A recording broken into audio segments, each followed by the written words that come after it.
What happens when the justice system dares to attack the Vice President of the United States?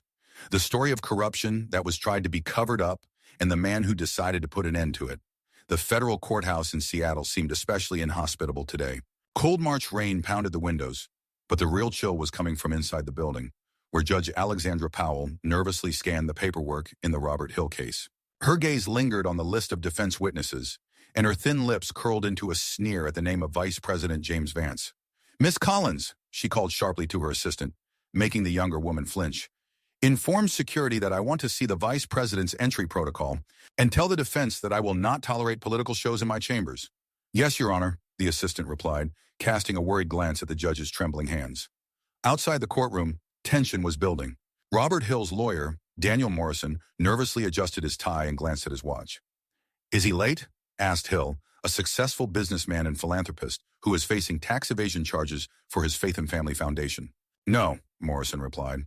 "The Vice President's security detail arrived 20 minutes ago.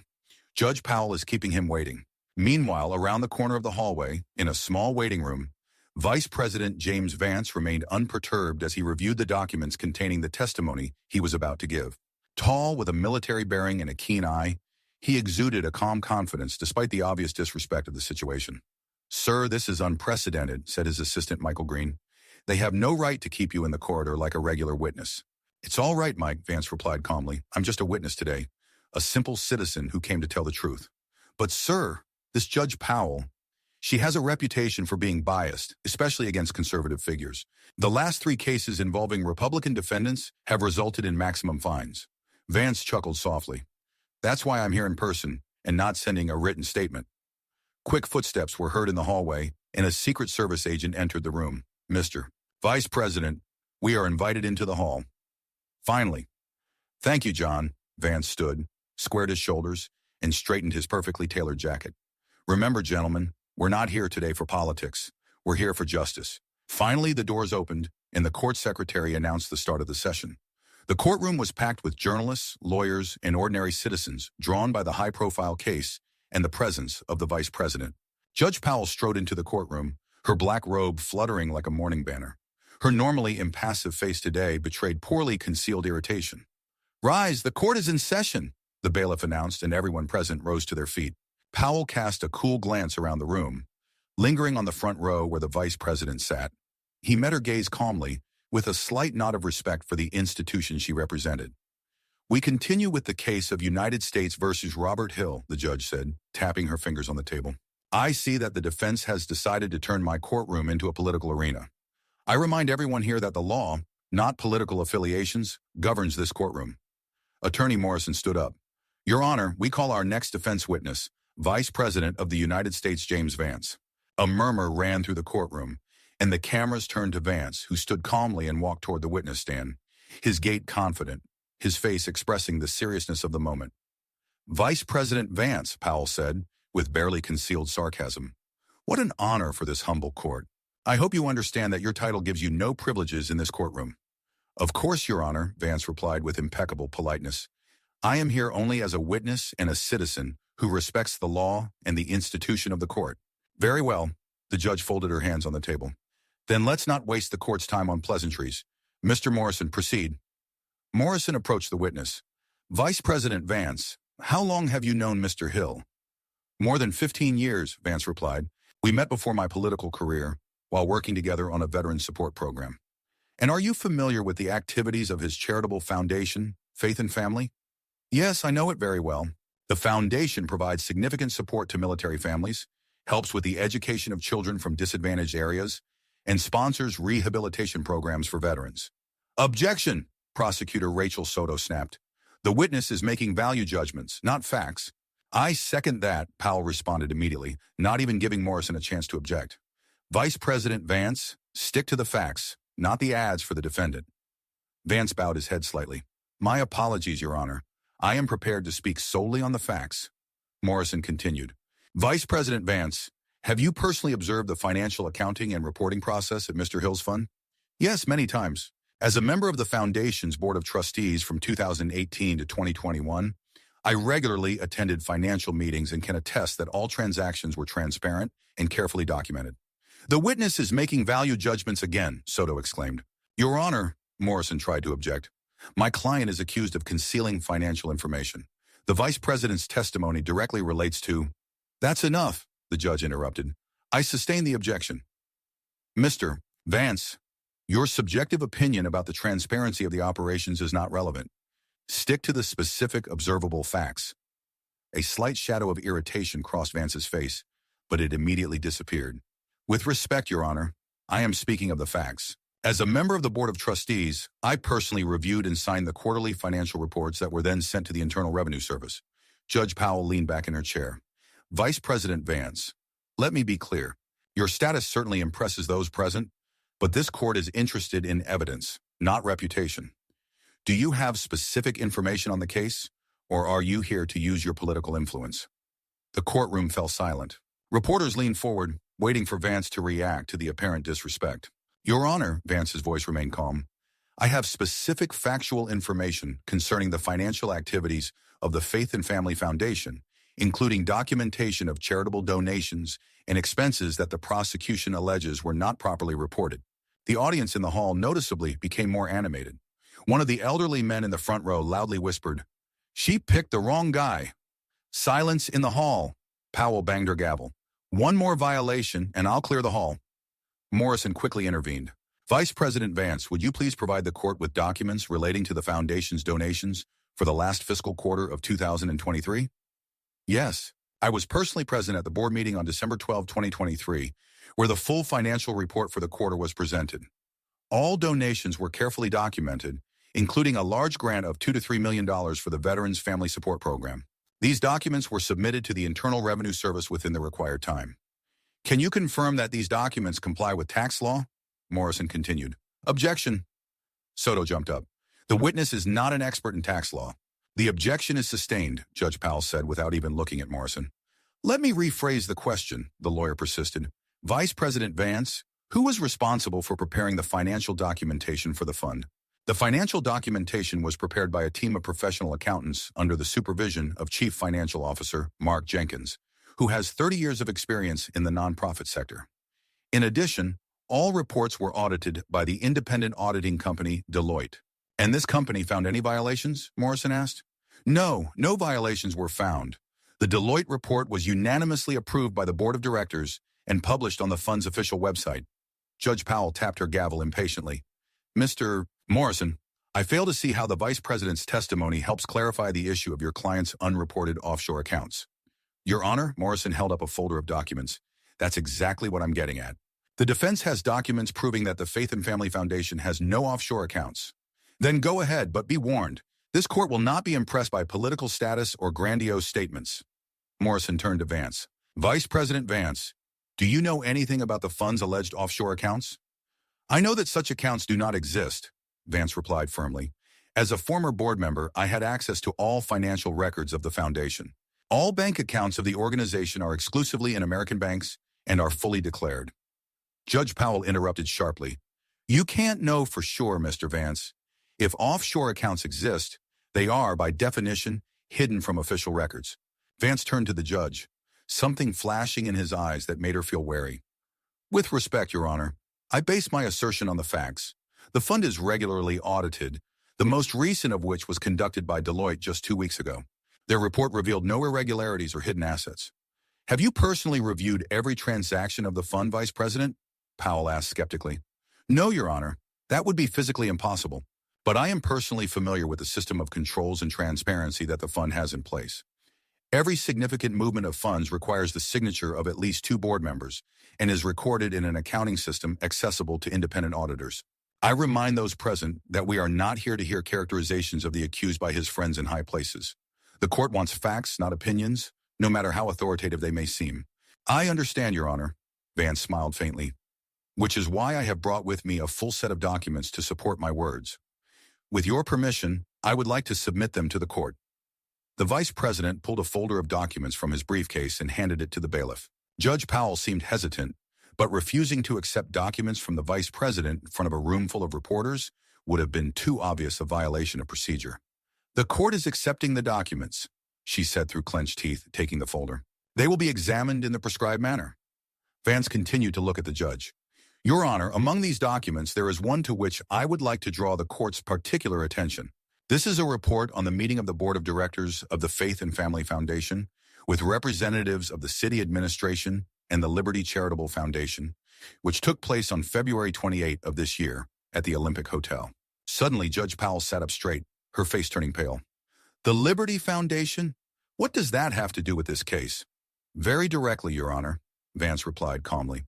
The meeting was about a joint project to rebuild the New Hope Community Center after the January fire, a project the prosecutors believe was not included in the tax return. Judge Powell nervously shuffled through the papers in the folder, her hands visibly shaking. I don't see any report here about the meeting with the Liberty Foundation. That's odd. Vance looked genuinely surprised. It should be at the very top of the file. Perhaps the documents got mixed up in transit. With your permission, I can come over and help you find the right report.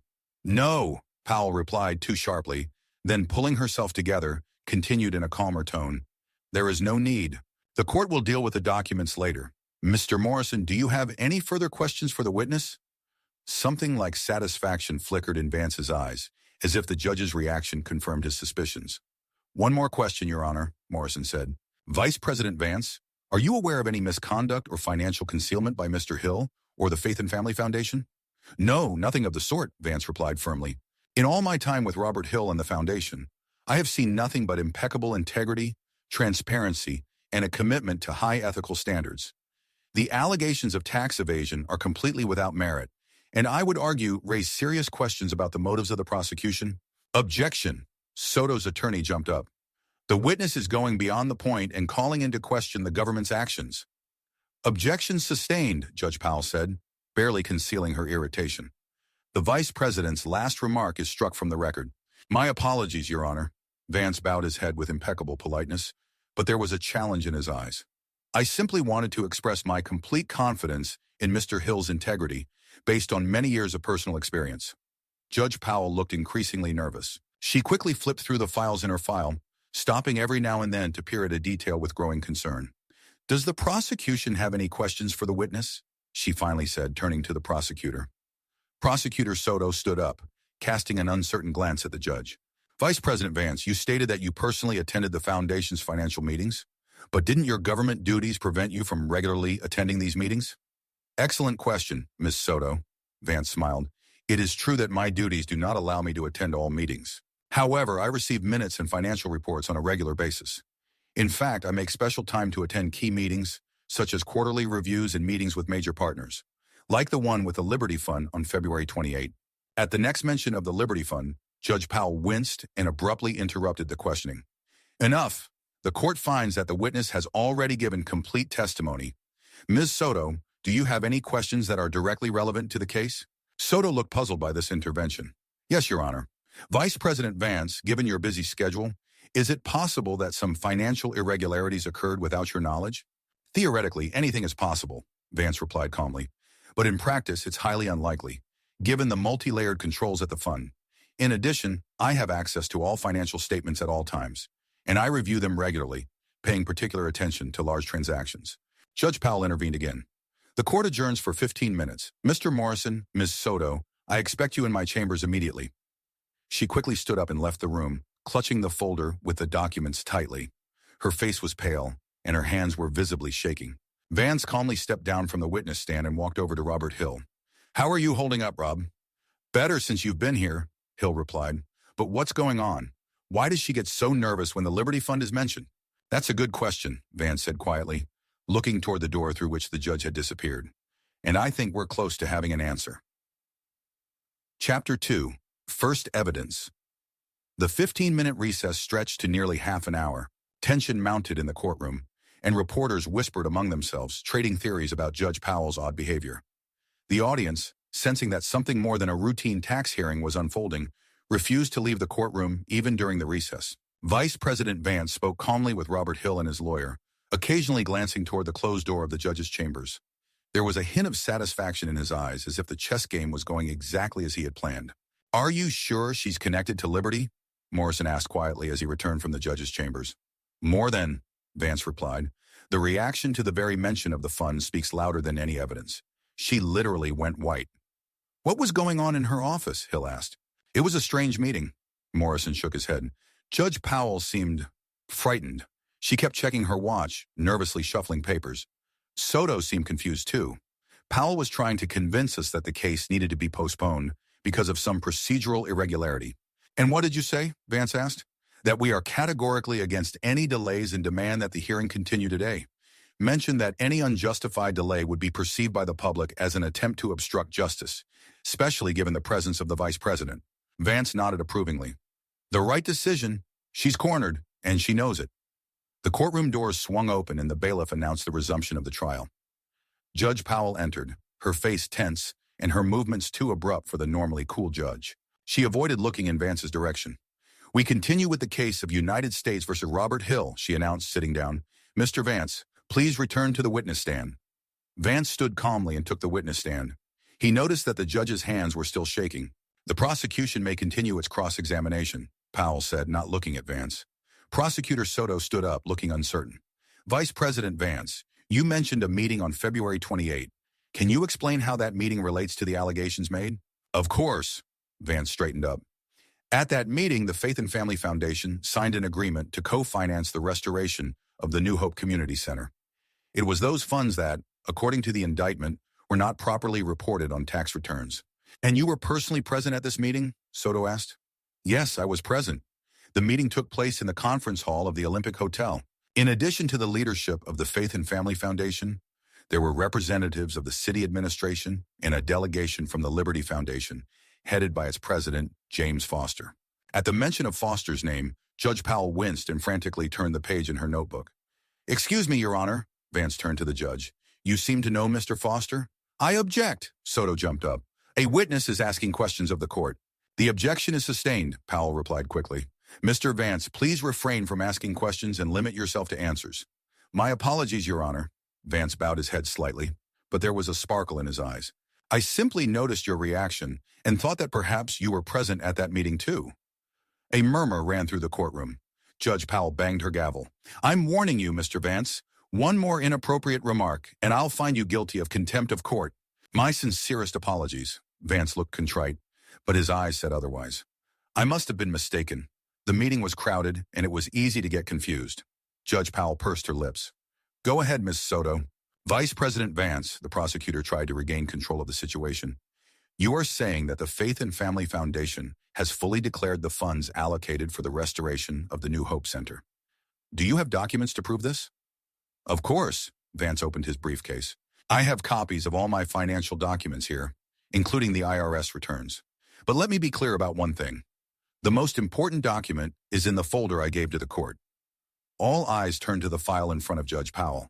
She instinctively pushed it away. I've looked through the documents and there's nothing in there that relates to the February 28 meeting, she said sharply. That's odd, Vance looked genuinely puzzled. I personally placed the meeting minutes and funding agreement in that folder. Perhaps the documents fell out? Or were they deleted?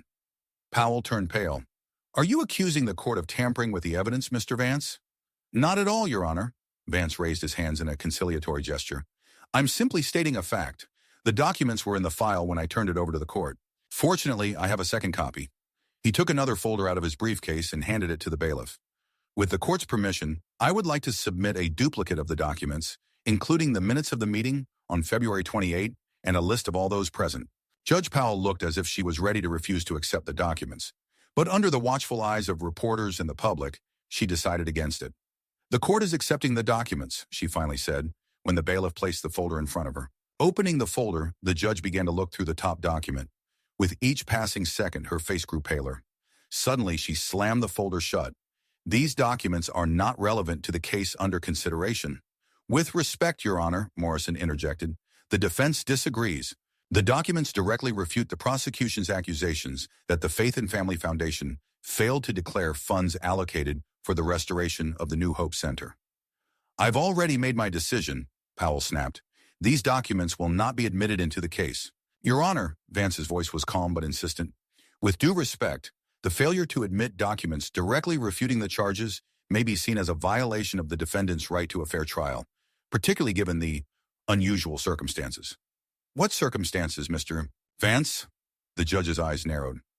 For example, the fact that Judge Alexandra Powell was listed as being present at the meeting on February 28. There was a deathly silence in the courtroom. Then there was a collective gasp of surprise. The journalists scribbled feverishly in their notebooks. "That's a lie!" Judge Powell jumped up, her voice shaking with rage. "I demand that you give me that list immediately." Vance pointed calmly at the folder in front of her. "He's right in front of you, Your Honor. Page 3 of the meeting minutes." With shaking hands, Powell opened the folder and turned several pages. Her face, which had been blazing with anger a moment ago, suddenly went pale. This is some kind of mistake," she whispered. "I was never present at this meeting." "Interesting," Vance said thoughtfully. "I have a photograph taken that day. Let me find it." He began to sort through the papers in his briefcase. Judge Powell suddenly banged her gavel. "The court declares a recess. Everyone clear the courtroom." "Your Honor," Morrison rose. The defense objects to an abrupt adjournment at such a critical moment. "Recess called." Powell slammed her gavel again, her voice breaking. "I don't have to explain my decisions. Ushers, clear the courtroom." But before the bailiffs could take even a step, Vance took a photograph out of his briefcase and held it up for everyone present to see. "Found it. Look, Your Honor. There you are, talking to James Foster in the lobby of the Olympic Hotel on February 28. The photograph was clear. Judge Powell in a business suit stood next to a tall, graying man in an expensive suit. Their postures suggested that the conversation was serious and confidential.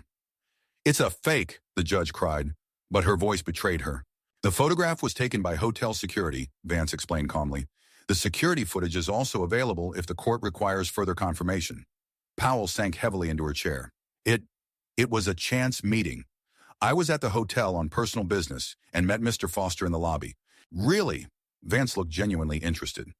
"And how do you explain the fact that the day after this chance meeting, you dismissed a lawsuit against the Liberty Foundation for misuse of charitable funds?" The journalists in the room gasped in unison. Even Prosecutor Soto looked shocked.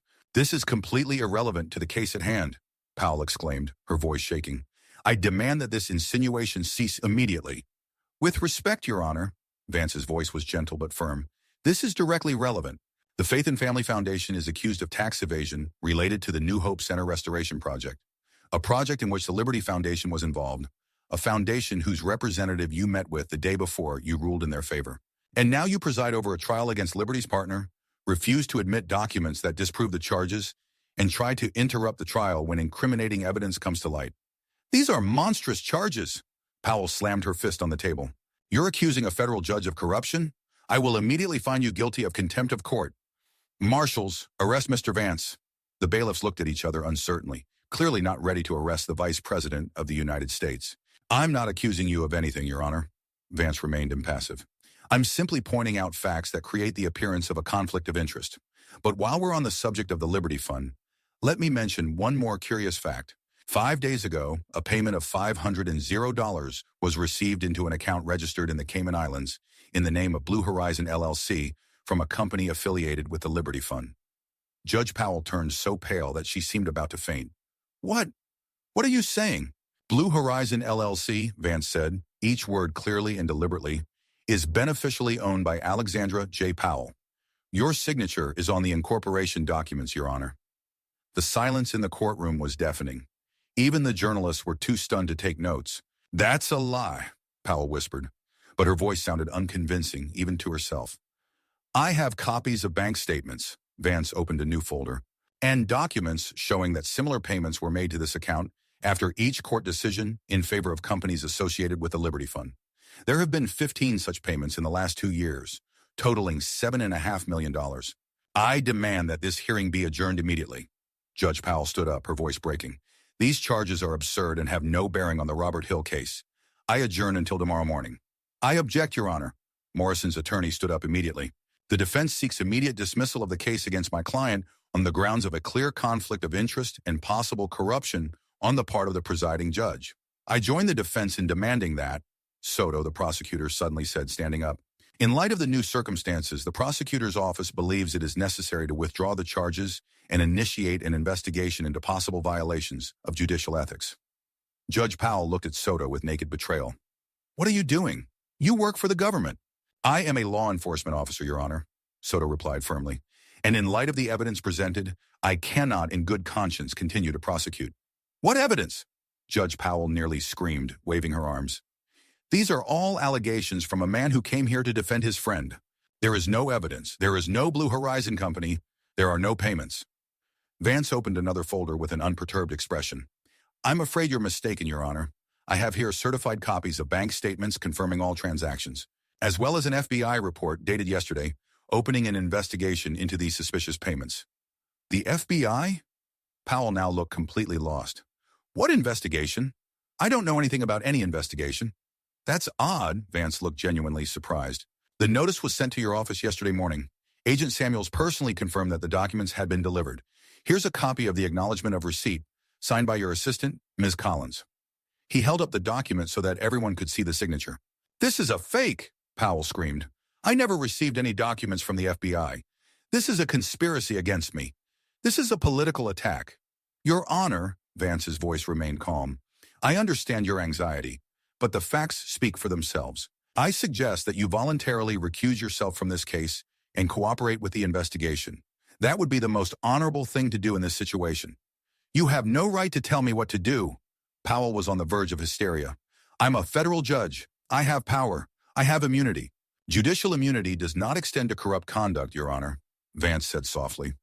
And unfortunately, the evidence of that conduct is becoming stronger by the minute. Powell looked around the room with a wild gaze, like a cornered animal looking for an escape route. It's all a lie. There are no offshore accounts. There are no payments. That's all true, Your Honor, Vance said quietly. And you know it. Just as you know that the charges against Robert Hill were fabricated at the behest of the Liberty Foundation to eliminate a competitor for government grants. Powell froze, her eyes widening. How do you know this? It's my job to know, Vance replied simply, especially when it comes to systemic corruption in the judicial system. Systematic, the judge echoed, her voice barely audible. Yes, Your Honor, Vance nodded. You think we don't know about the network of judges receiving payments from the Liberty Fund? About the coordinated rulings against conservative organizations and businessmen? About the meetings on James Foster's yacht where the judges are instructed on what decisions to make? Judge Powell slumped into her chair, her face white as chalk. You can't know this. It's impossible. And yet I know, Vance said firmly. I know about the meeting of 7 federal judges on the Liberty yacht on March 15 of last year. I know about the system of code phrases in court decisions that signaled the execution of an order. I know about the distribution of cases to trusted judges through manipulation of the random assignment system. With every word Vance spoke, Powell seemed to shrink physically in her seat. Reporters took notes feverishly. The audience watched with their mouths open, and Soto, the prosecutor, looked like she was about to vomit. That's an exaggeration, Powell stammered. Yes, there have been some informal contacts, but there is no network. There is no coordination. Really? Vance looked genuinely interested. Then how do you explain the fact that over the last 2 years, 17 cases against conservative causes have been assigned to 5 judges, all of whom have received payments from Liberty Fund affiliates? And all of those cases have ended in defeat for the defendants. What are the odds of that, Your Honor? I'm not a statistician, Powell muttered. Luckily, the FBI has excellent analysts, Vance smiled.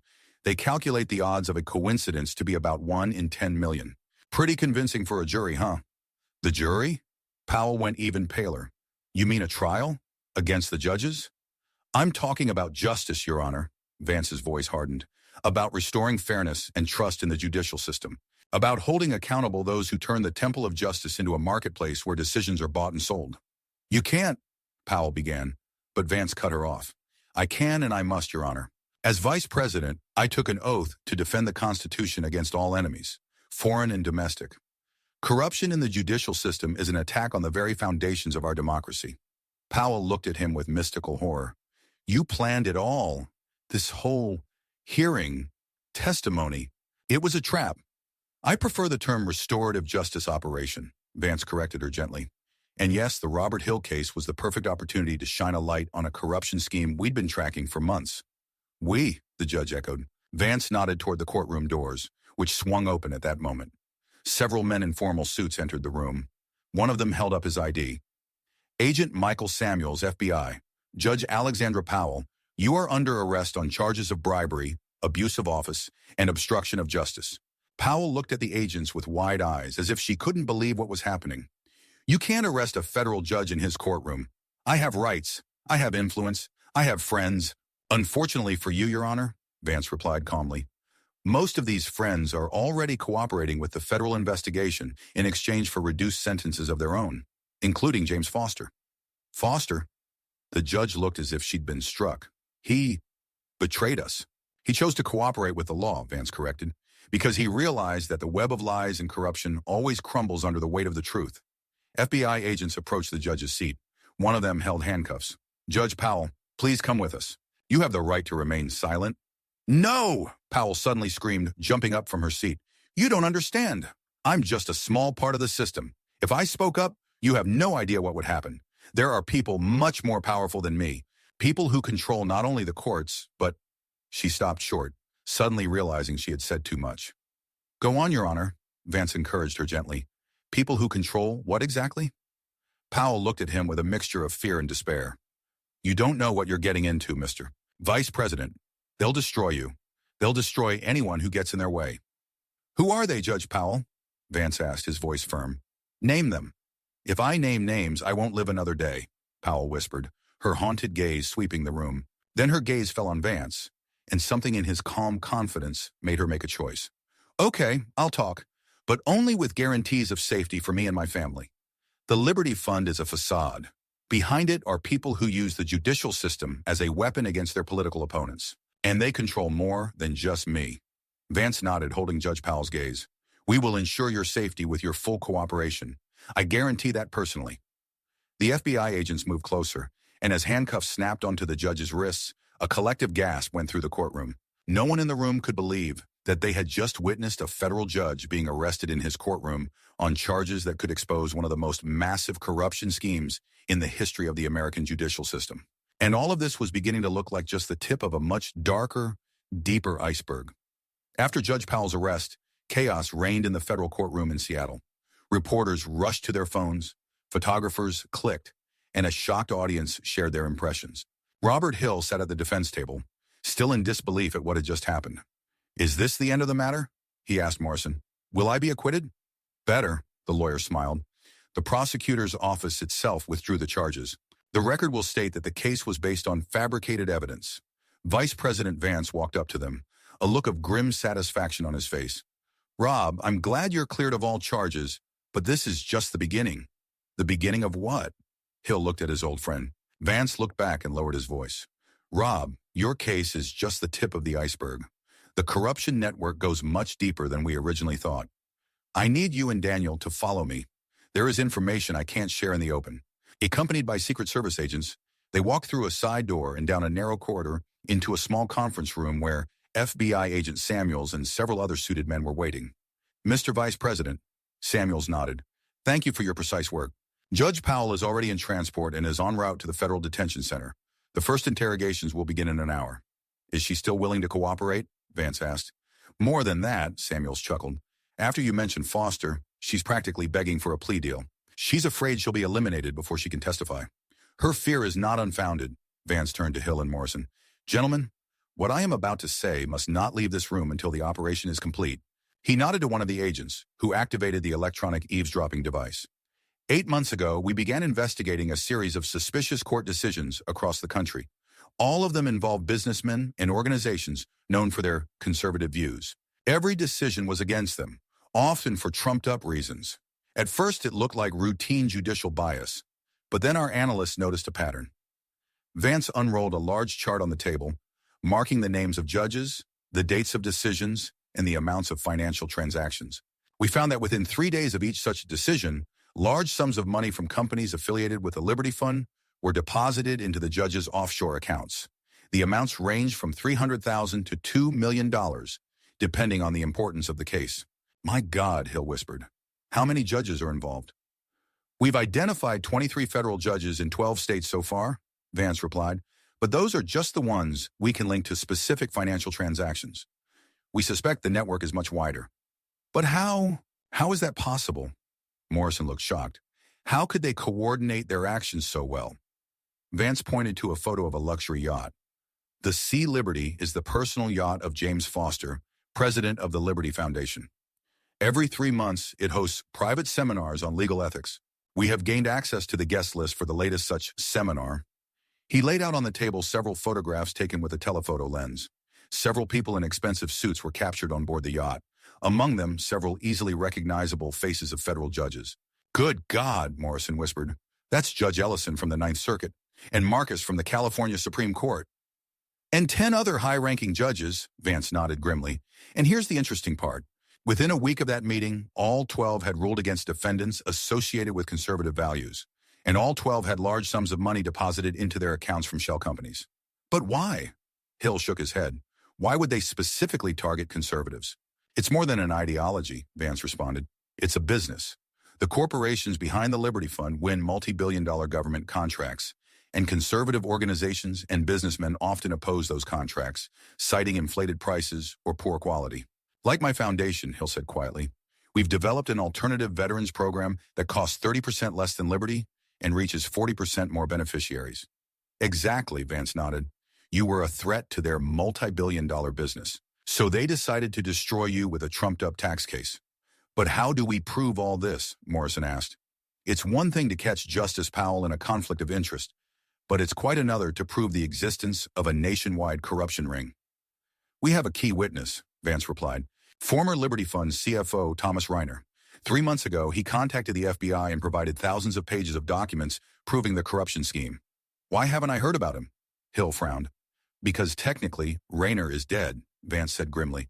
The day before he was scheduled to meet with the FBI, his car exploded in a shopping mall parking lot. The news reported his death, but in reality, Thomas had foreseen the assassination attempt and had entered the witness protection program in advance. There was a dummy in the car, and Thomas was already under our protection. My God, Morrison breathed. They really are willing to kill. What's more, Vance pointed to the file. In the last 3 years, 7 people who could have testified against the Liberty Fund have died under suspicious circumstances. Plane crashes, car accidents, apparent suicides. Too many coincidences for mere chance. What about Judge Powell? Is she safe? Hill asked. As close as possible, Vance nodded. She's being transported under heavy guard. Officially, she's being held on tax evasion charges, the standard public framing. Her actual whereabouts are known only to a few senior FBI agents. Agent Samuels, who had been listening silently until now, approached the table. Mr. Vice President, the first results of the search of Judge Powell's office. We have found something interesting. He placed a folder marked Top Secret on the table.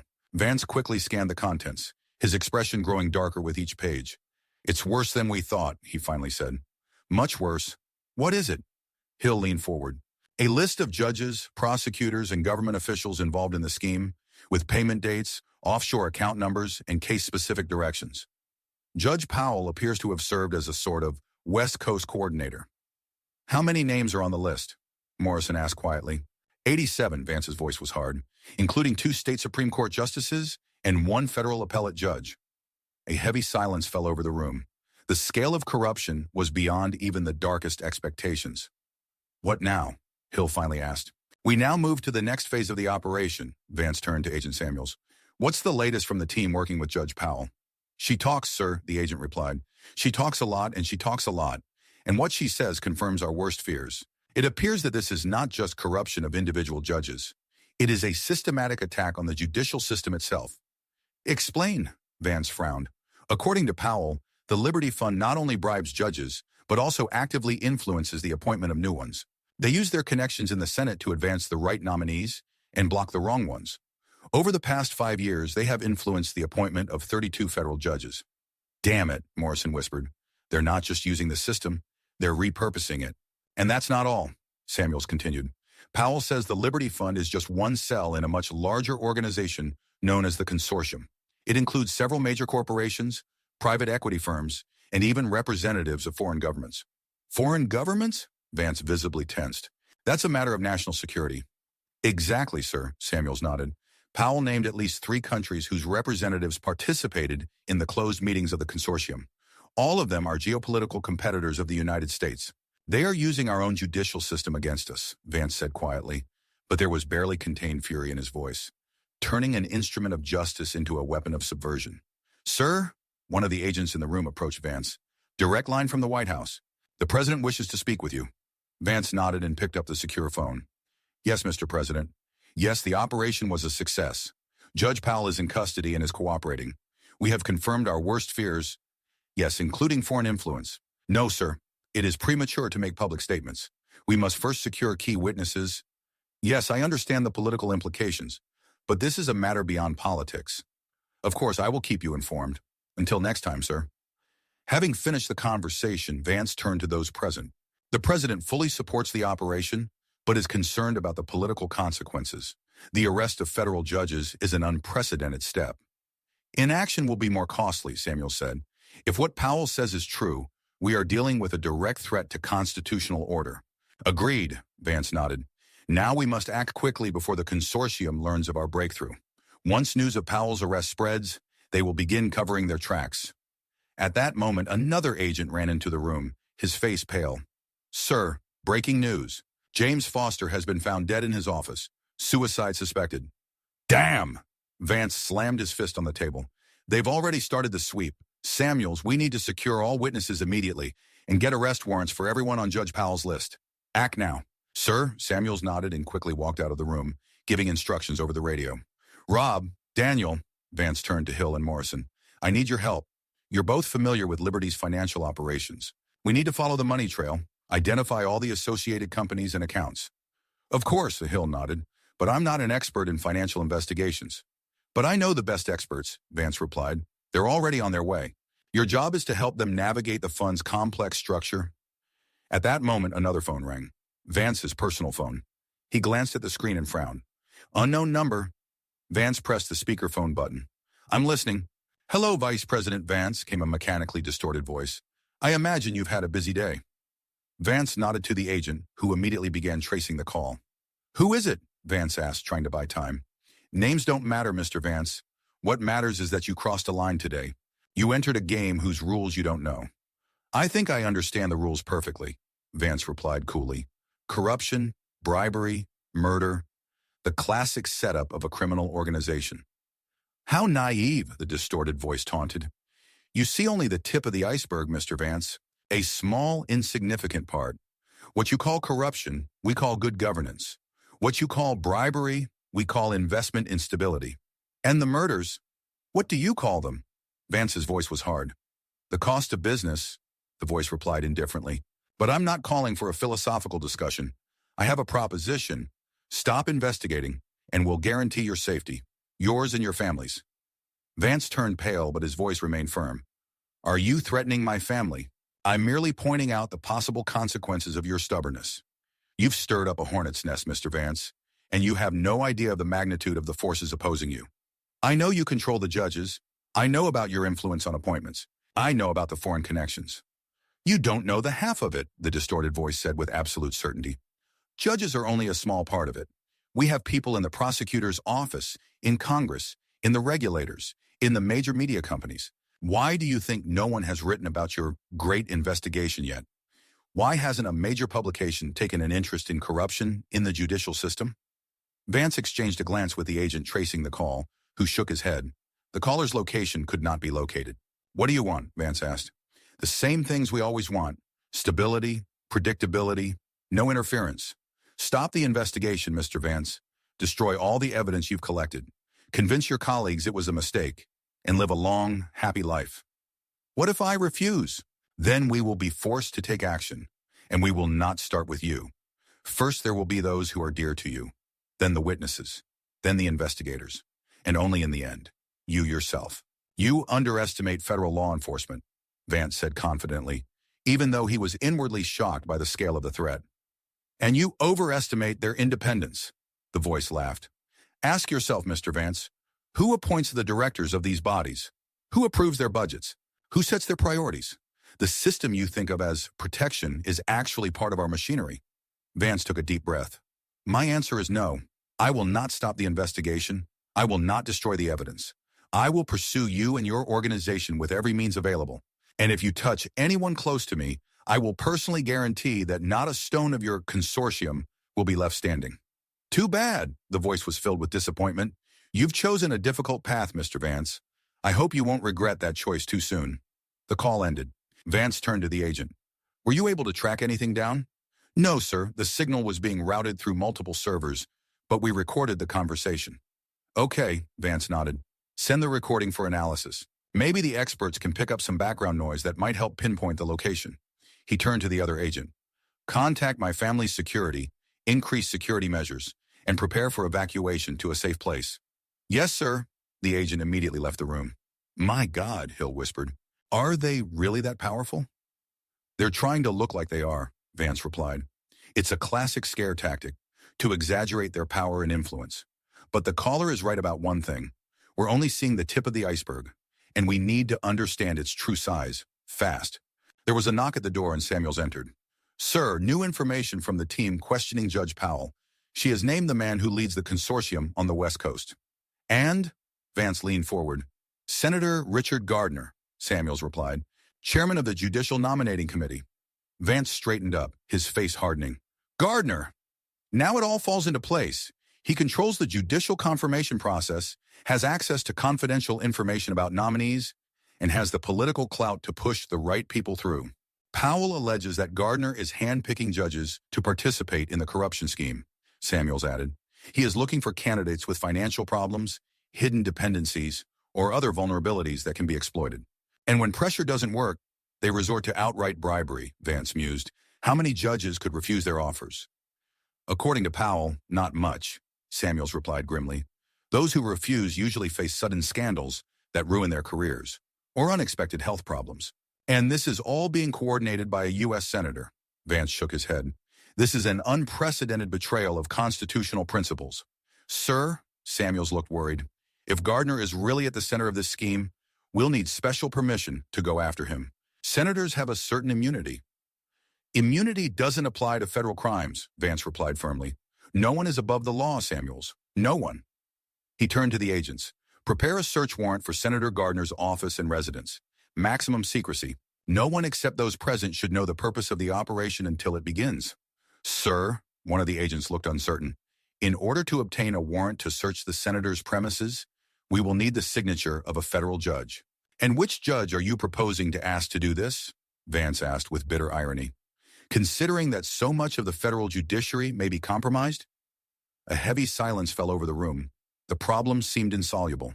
There is one man, Samuels finally said, Judge Michael Reynolds of the Eastern District of Virginia. He is a recent appointment, has no ties to the West Coast, and is known for his impeccable reputation.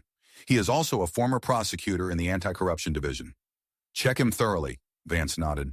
If he's clean, file a warrant request on him immediately. At that moment, another agent ran into the room. Sir, breaking news. The news has just announced that there is a fire at the Liberty Foundation office. Firefighters are reporting numerous documents engulfed in flames. Cleaning up the trail, Vance said grimly. They're moving faster than we thought. He turned to Samuels. Send a capture team to the Liberty Foundation building. Immediately. Arrest anyone attempting to leave the building. Confiscate all surviving documents and electronic media. Sir, we don't have a warrant yet, the agent said uncertainly. The fire creates an emergency, Vance replied firmly. Agents have the authority to enter the building to rescue people and prevent the destruction of evidence. Proceed. Samuels nodded and quickly left. Vance turned to Hill and Morrison. Gentlemen, the situation is evolving too quickly. I need you to remain under the protection of federal agents until the operation is completed. I can help, Hill insisted. I know the structure of the Liberty Fund, their projects, their connections to government contracts. Vance thought for a moment. Okay, but you'll only be working in a secure room and under constant guard.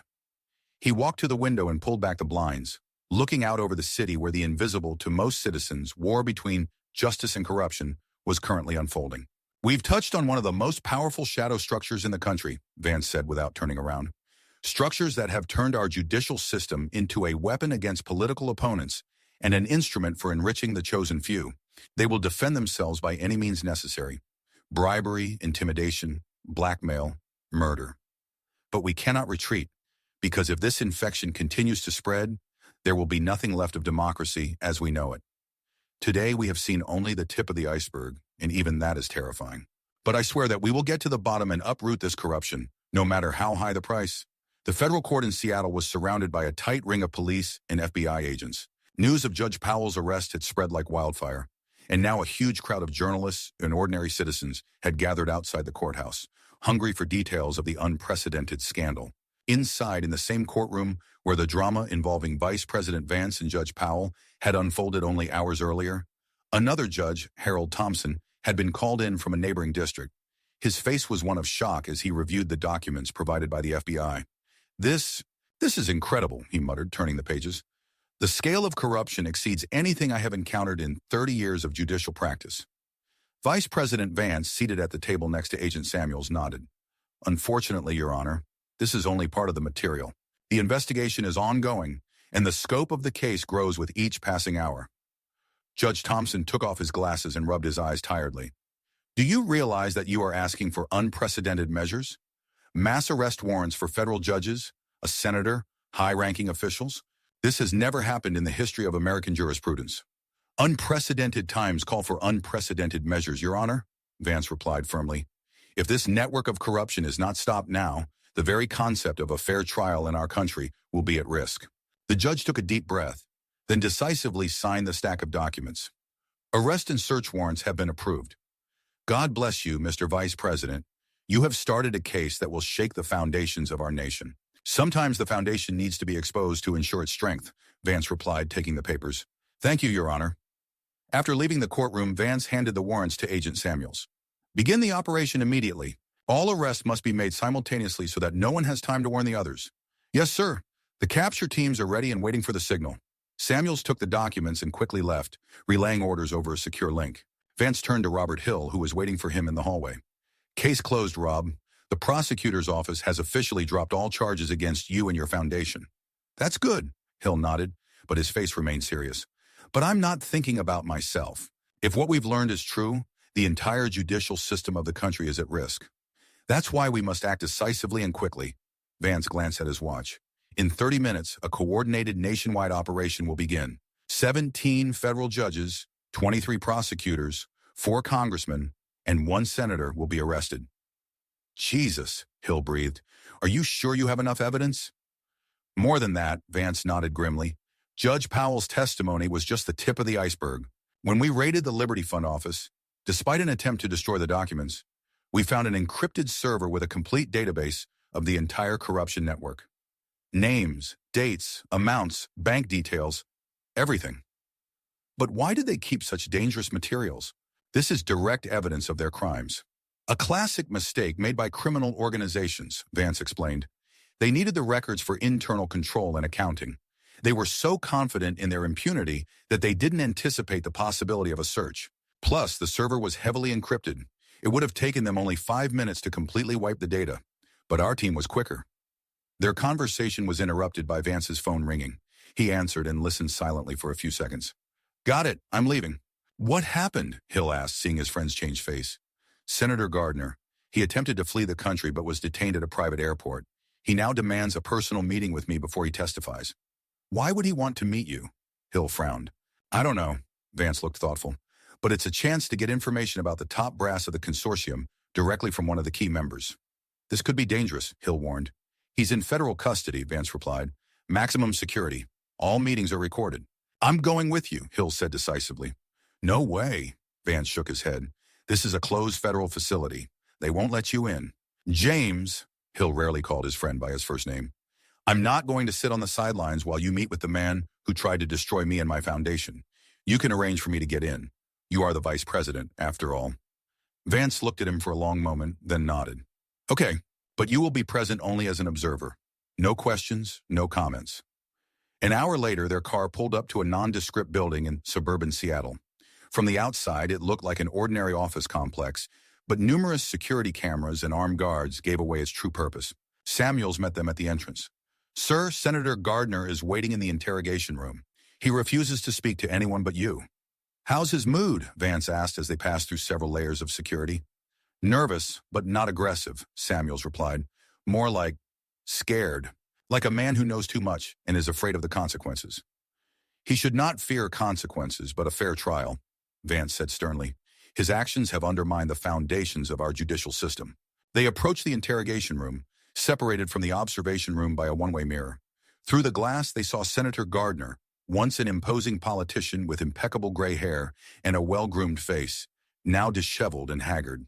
He tapped his fingers nervously on the table, periodically glancing around. Mr. Hill, you stay here. Vance pointed to the observation room. You'll be able to see and hear everything that's going on, but Gardner won't see you. Hill nodded, not taking his eyes off the man behind the glass. The man who was willing to ruin his life for his own gain. Vance took a deep breath and walked into the interrogation room. Gardner sat up straight, his eyes feverish. Finally, he said with a nervous smile, the vice president himself has honored me with his attention. You asked for a meeting, Senator. Vance sat down across from him. I'm here. What do you want? Protection, Gardner said bluntly. I want a plea deal. Complete immunity in exchange for information. Are you serious? Vance raised an eyebrow. Full immunity for leading a corrupt network that undermines the rule of law? That's impossible. Then you'll never know who's at the top. Gardner leaned back in his chair. You think you've uncovered a grand conspiracy? You've only seen the tip of the iceberg, Mr. Vance. The consortium is far larger and more powerful than you can possibly imagine. Tell me, Vance leaned forward. Who runs the consortium? What is its true purpose? Gardner laughed nervously. You think I'm just going to lay all my cards on the table? No, first I need guarantees. A written agreement on full immunity, signed by the Attorney General. You're in no position to bargain, Senator, Vance replied coldly. We have Judge Powell's testimony. We have the financial records from the Liberty Fund server. We have records of every offshore transaction. We can put you in jail for the rest of your life without a single piece of additional evidence. Then why are you here? Gardner leaned forward. Why did you come to this meeting if you didn't need me? Because I want to know the truth, Vance said simply. The whole truth, not just the parts we've already uncovered. I want to know how deep the roots of this corruption go. Gardner looked at Vance for a long moment, then nodded slowly. Okay, I'll tell you something. For free, as a sample of the product. He leaned closer, lowering his voice. The consortium is not just a network of corrupt judges. It is a global organization that unites politicians, corporations, and even representatives of some foreign governments. Its goal is to control key decisions in economics, politics, and jurisprudence. We already know that. Vance was unperturbed. I need names, specific operations, and organizational structure. Now that's expensive. Gardner leaned back in his chair. Very expensive. Immunity, a new identity, a witness protection program. Otherwise, I'll be dead before the trial even starts. Are you really that afraid of them? Vance watched the senator's reaction carefully. I'm not afraid, Gardner swallowed nervously, giving away his lie. I'm just being realistic. You have no idea what kind of forces you're dealing with, Mr. Vance. They don't just control the courts. They have people in intelligence, in law enforcement, in the major media companies. Why do you think your great investigation hasn't made it into the major news organizations yet? Vance kept his expression neutral, but he acknowledged that Gardner had touched on an important point. Despite the scale of the scandal, the mainstream media had indeed been strangely silent. Go on, Vance said. The consortium is not a new thing, Gardner said, speaking more quietly, as if he were afraid that he might be overheard even here. Its history goes back decades. It began as an informal club of influential businessmen, then evolved into a structured organization with a hierarchy, rules, and, most importantly, a long-term strategy. What strategy? Control, Mr. Vance. Total control over decision-making at all levels, not through brute force or outright seizure of power, but through manipulation, financial influence, and compromising information. Why stage a coup d'etat when you can simply buy those who make the laws and those who enforce them? And the judicial system was one of the key targets of influence, Vance stated rather than asked. The most important, Gardner nodded. Think about it. The police can arrest, prosecutors can convict, but judges are the final decision makers. If you control the judges, you control the entire justice system. You can eliminate your opponents, protect your allies, and manipulate the law to your advantage. How did you get involved in this scheme? Vance asked. Gardner smiled bitterly. A classic story. First, a minor favor. Help with the appointment of the right judge. Then a small reward in an offshore account. Then another favor, more serious. And so on, step by step, until you are completely tied up. By the time you realize what you've gotten yourself into, there is no way out. You know too much. You are too deeply involved. And all this for money? Vance's voice was filled with contempt. Not only, Gardner looked almost offended. Money is just a tool. The real currency of the consortium is power. The ability to shape the world as you see fit, without regard for democratic process or public opinion. And how far did this formation go? Gardner leaned closer. Remember the financial crisis of 2008? The decisions taken then to save certain banks and companies? That was the consortium.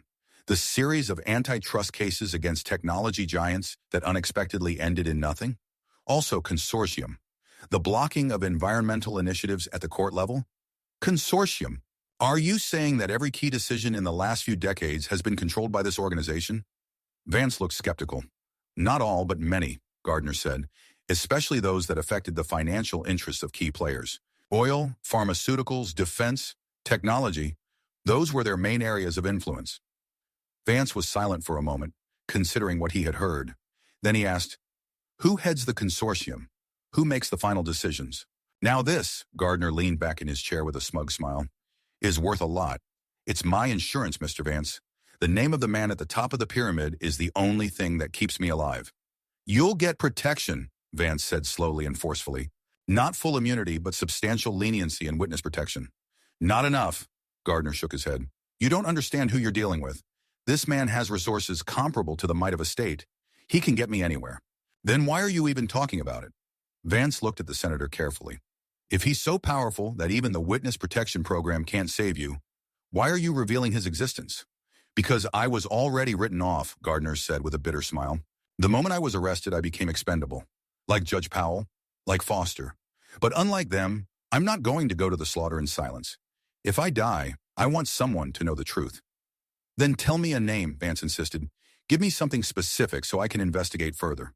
Gardner looked at Vance for a long moment, as if assessing his resolve and ability to confront the secret threat.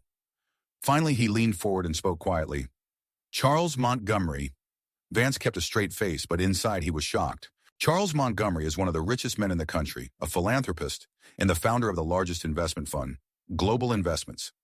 Are you sure? Vance asked, keeping his voice calm. Absolutely, Gardner nodded. Montgomery is the visible tip of the iceberg.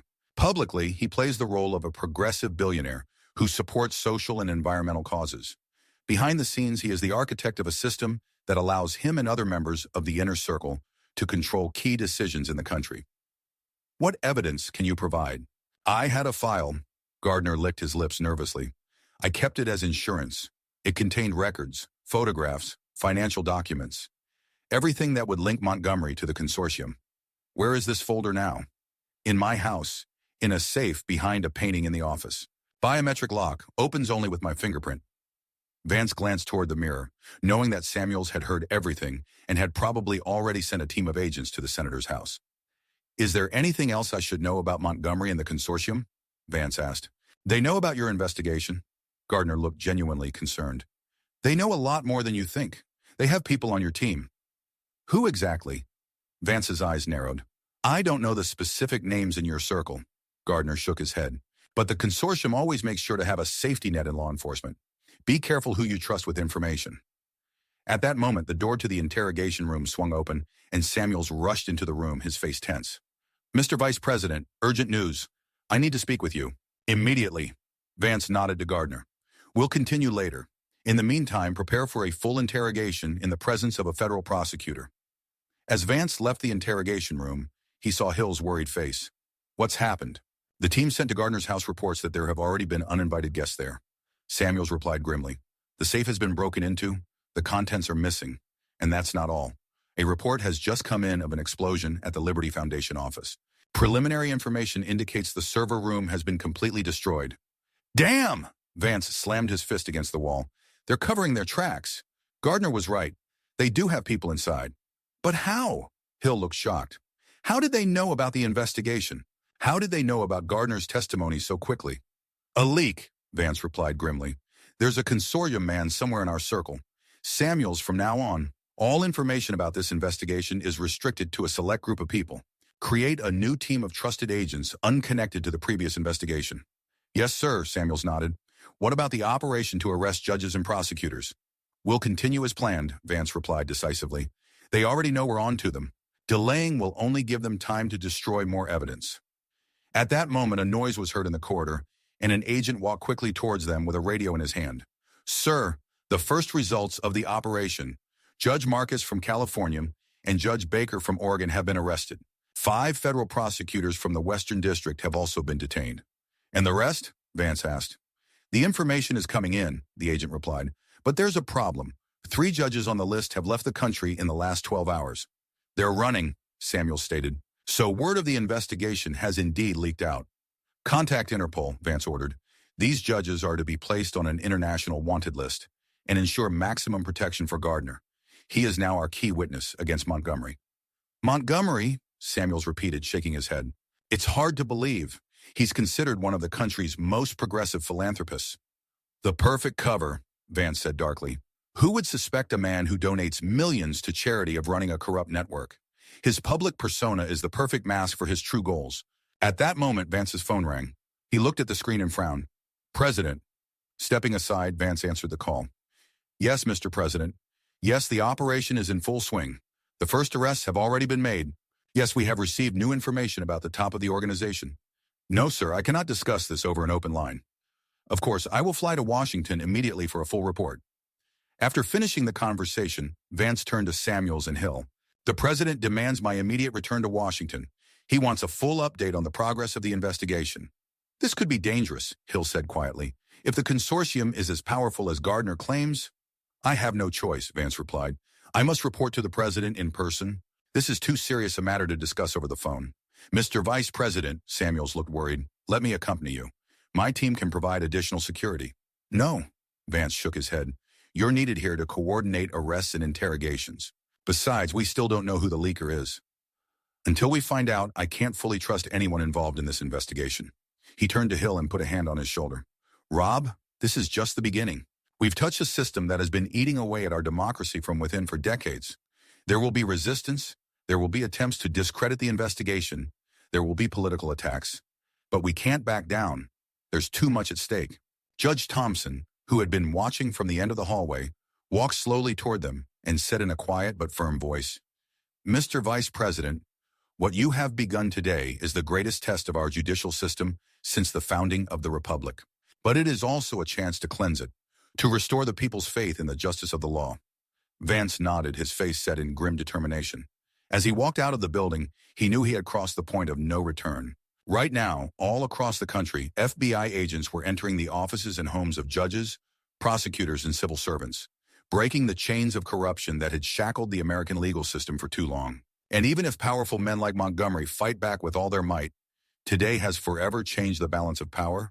For the first time in years, the pendulum has swung toward justice.